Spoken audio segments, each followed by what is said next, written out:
Hi, my name is Ruben Gonsalves, Technical Marketing Engineer Co-op here at Samtec. Today we will be giving you the out-of-box experience and setup of the 28 gigabit per second FireFly Evaluation Kit.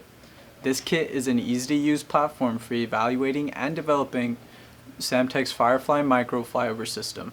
FireFly gives the designer the flexibility of using optical transceivers and copper cable assemblies interchangeably with the same connector system.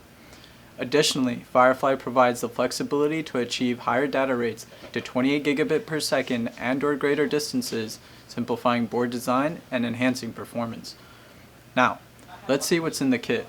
Upon opening the box, you will see a breakout board connecting a FireFly socket to 12 pairs of 2.92mm coaxial RF connectors.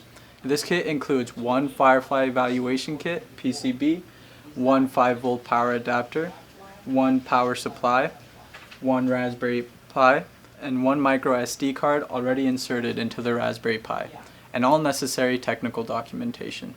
In future videos, we will be demonstrating the system GUI and application control software and the flexibility and performance of the FireFly system. For more information, please visit samtec.com/kits or email any of our technical experts at kitsandboards@samtec.com. Thank you.